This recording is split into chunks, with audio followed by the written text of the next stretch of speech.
We will be seeing some fun rolling around the track in the in-season tournament, which these next 3 weeks are going to be seeding. We had the top 32 in Cup Series points lock themselves in after Nashville. The 4 full-timers that miss out, Shane Van Gisbergen, which is tough because there's road course races in both the seeding and the tournament. He misses out.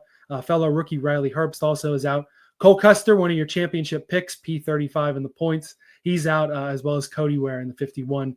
The races for seeding are going to be the next 3 weeks: Michigan, Mexico City, and Pocono. And we all kind of thought, okay, so just whoever's the highest in the point standings, that's how the seeding is going to go. That's not how it's going to go. The best finish overall among your next 3 races is going to be how it's seeded. So obviously your 3 winners are going to get the top seeds and things like that.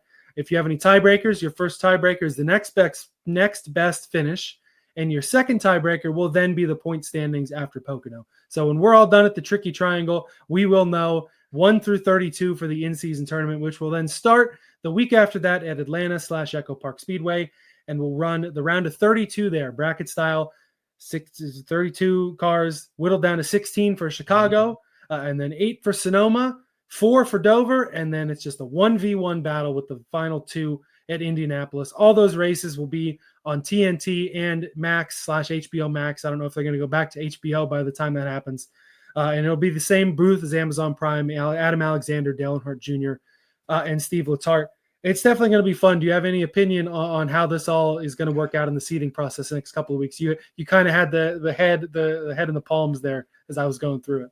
I just shout out to our guy Denny Hamlin, who kind of came up with this concept, and I just think his idea was the best for how he did the seeding, because first of all, I didn't even think they needed the 3 races. I get that you want to have something to talk about and get people excited. So if you had to do points over the next 3 races, totally understand. It's going to be a little bit wonky. We're going to a big short or a big flat track here soon, and Pocono will be down in Mexico for the first time. And then we have this weekend in Michigan as well, which is kind of a little bit of a quirky intermediate track. And so that was going to be weird. But the fact that it's the highest finish is crazy. I mean, it kind of throws things out. It was going to be really cool if we saw first round Denny Hamlin going up against Justin Haley, something crazy like that. Mm-hmm. And Haley pulls the upset. Everyone would be talking about that. We were hoping maybe we get a little betting action, that maybe the books would start to offer us not only some in-season tournament futures of, to advance to the Final Four or win the in-season tournament, but also maybe some head-to-heads. Could we get a Kyle Larson versus a John Hunter Nemechek? That would be a crazy, I don't know what you'd have, but I'll take the plus 30,000 on me. Yeah. I did see BetMGM is the only book that I've seen so far that has any sort of in-season tournament odds up. It was just for who's going to win. I didn't even really take stock of it because Kyle Larson was plus 280 or something to win it.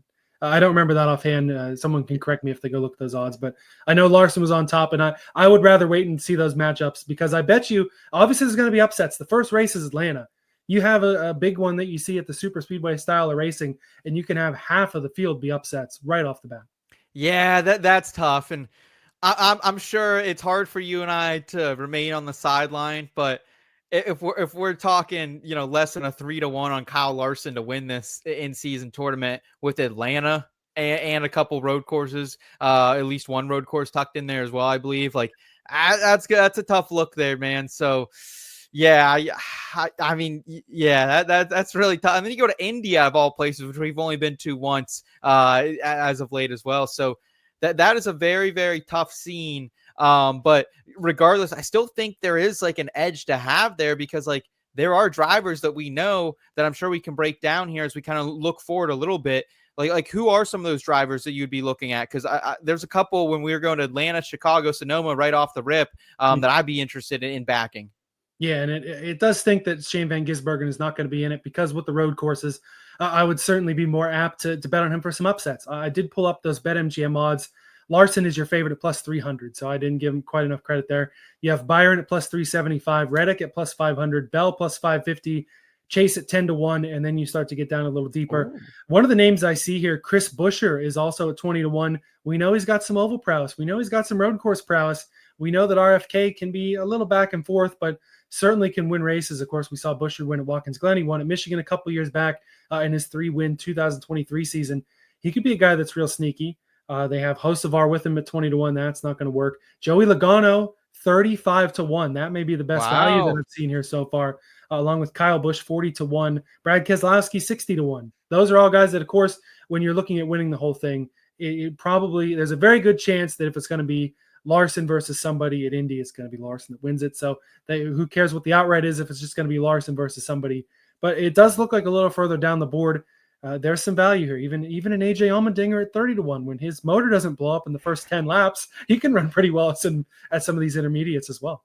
What about Daniel Suarez? What's Daniel Suarez's number? Because Atlanta, we know with the track record this guy has there. Chicago, he can get around. And Sonoma, he's also won as well. So Daniel Suarez could put himself, I think, potentially make an Elite 8 run here. I like that. He is at 50-1, even with Ty Gibbs. Bubba Wallace at 80-1, also a number that is out there a little bit further than I would expect. Okay, yeah. What about Justin Haley? What's his number? Got to scroll down a bit. He is the second to last odds. He is at 300-1 to win the in-season tournament. The only guy behind him is Ty Dillon at 750-1. I think it's safe to say Ty Dillon will not be winning the in-season tournament.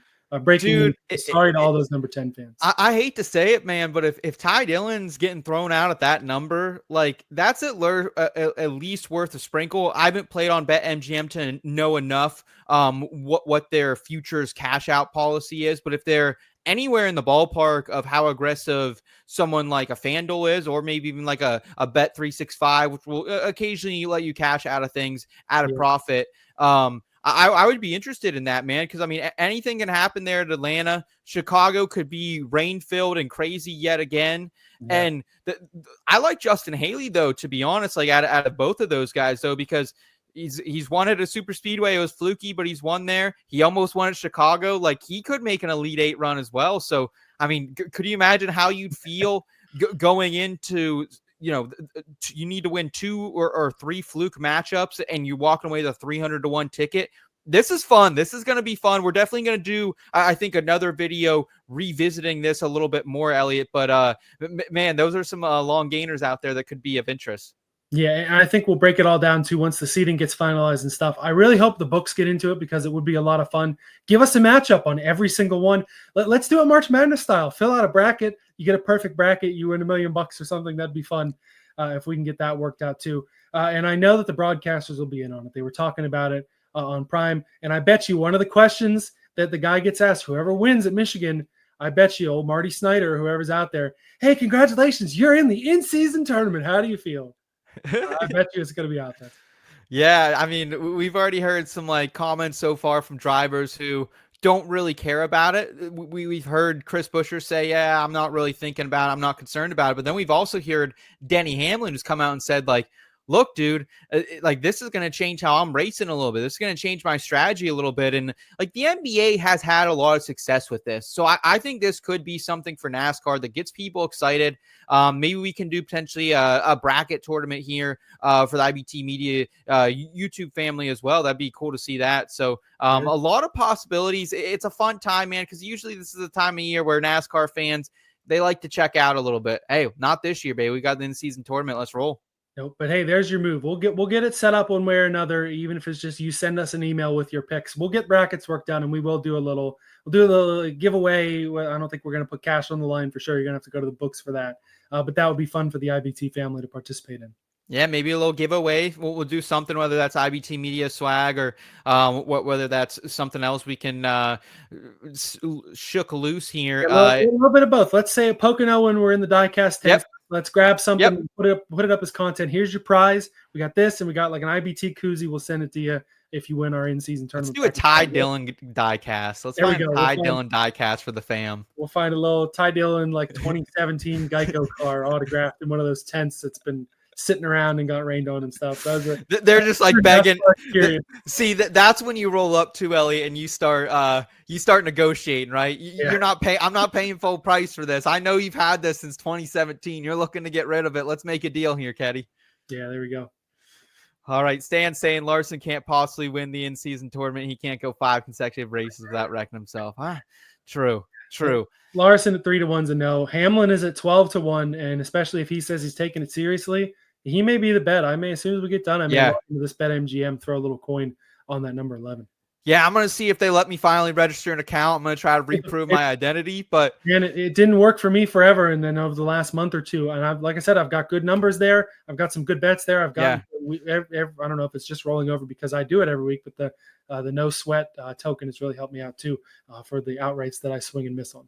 Yeah, you got to have those, man. You're going to keep it. We were so hot hitting outrights early in the season, kind of cooled down a little bit in that market, but going to keep going. Let us know down in the comments below this video your guys' thoughts on the in-season tournament. Are you excited about it? Do you really not care about it? Also, who are some of your early picks? Do you like the Ty Dillon? Do you like the Justin Haley call? We want to hear from you.